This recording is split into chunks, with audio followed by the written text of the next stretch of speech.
हे WhatsApp legend. APJ Abdul Kalam साहब ने एक बहुत प्यारी बात बोली थी कि एक ऐसा पर्सन जो धर्म का नाम यूज करके दो लोगों को आपस में मिला देता है, मान लेना कि वो सबसे बेस्ट पर्सन है। और अगर एक पर्सन धर्म का नाम यूज करके एक दूसरे को जब एक दूसरे से अलग करता है, बस समझ लेना उस पर्सन से आपको दूरी बनानी है। ये बात उस बंदे की है कि जिसकी रिस्पेक्ट पूरा देश ने, पूरा विश्व करता था। इसी बात के परिप्रेक्ष्य में एक स्टेटमेंट आया है हमारे आदरणीय श्री योगी आदित्यनाथ जी का, जिनको शायद अब आदरणीय कहना चाहिए या नहीं कहना चाहिए वो छोड़ दिया जाए, आपके ऊपर कमेंट सेक्शन में आप बताइएगा। फिलहाल अभी जो हमारे मुख्यमंत्री जी हैं वो है महाराष्ट्र की यात्रा पर, जहां पर वो चुनावी जनसभा कर रहे थे। और उसी चुनावी जनसभा में पालघर में उन्होंने एक जनसभा में एक स्टेटमेंट दे दिया कि आने वाले 5 सालों में जितनी भी मस्जिदें हैं वहां से अजानों को खत्म कर दिया जाएगा। अब आपका ये स्टेटमेंट किस चीज को डिफाइन कर रहा है? मतलब कि आप डायरेक्टली चुनाव के माहौल में मॉडल कोड ऑफ कंडक्ट का वायलेशन करते हुए देश में जो धार्मिक सौहार्द है उसको बिगाड़ने की कोशिश कर रहे हो। ये बात, ये स्टेटमेंट इस गरिमा वाले पद वाले पर्सन के ऊपर शोभा नहीं देता। अब बहरहाल कुछ लोग उसको सही भी बोलते हैं, कुछ लोग उसको गलत भी बोलते हैं।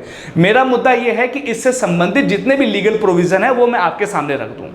अब जैसे ही इन्हीं ने इस स्टेटमेंट को दिया तो बेंगलुरु बेस्ड एक ऑर्गेनाइजेशन है law and policy research institute LPRI, इस ऑर्गेनाइजेशन ने एक पिटीशन फाइल की इलेक्शन कमीशन ऑफ इंडिया के पास और दूसरी पिटीशन फाइल की है chief electoral officer of Maharashtra के पास, जिसमें उन्होंने ये ब्लेम किया, उन्होंने क्लेम किया है कि जो मुख्यमंत्री जी हैं उन्होंने मॉडल कोड ऑफ कंडक्ट का वायलेशन किया है।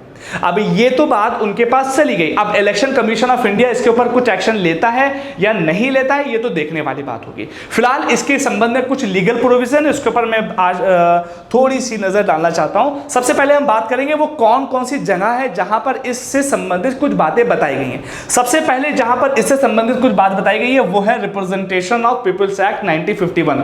आपको पता होना चाहिए कि चुनाव से संबंधित, पार्टियों से संबंधित, इलेक्शन से संबंधित भारत में 2 इंपॉर्टेंट लॉ हैं। एक है रिप्रेजेंटेशन ऑफ पीपल्स एक्ट 1950 और दूसरा है 1951।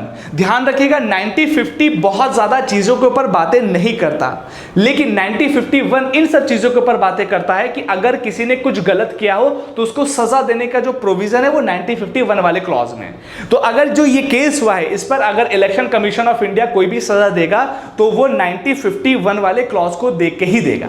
उसके बाद इंडियन पीनल कोड आता है जिसमें कई सेक्शन में ऐसे बयानों के ऊपर सजा देने के प्रोविजन है। अब वो सेक्शन कौन है उसको एक एक करके मैं देख लेता हूं। सबसे पहले आता है सेक्शन 153A।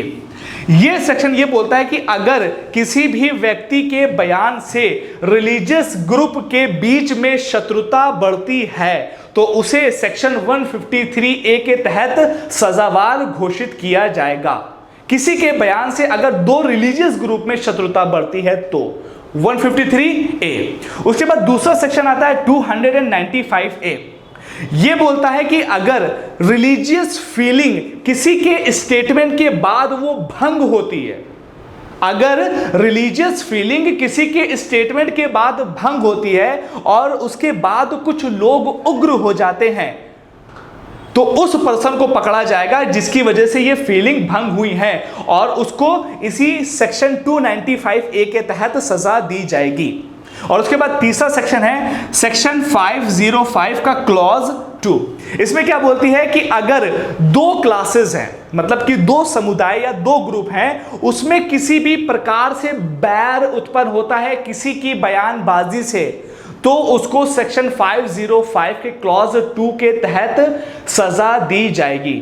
और इस केस में अगर चीजें सही के रूल ऑफ लॉ के अकॉर्डिंग चलेगी तो मुख्यमंत्री जी इन सब सेक्शन के तहत सजावार घोषित किए जा सकते हैं। अब घोषित किए जाने चाहिए या नहीं किए जाने चाहिए ये टोटली छोड़ा जाता है इलेक्शन कमीशन ऑफ इंडिया के ऊपर।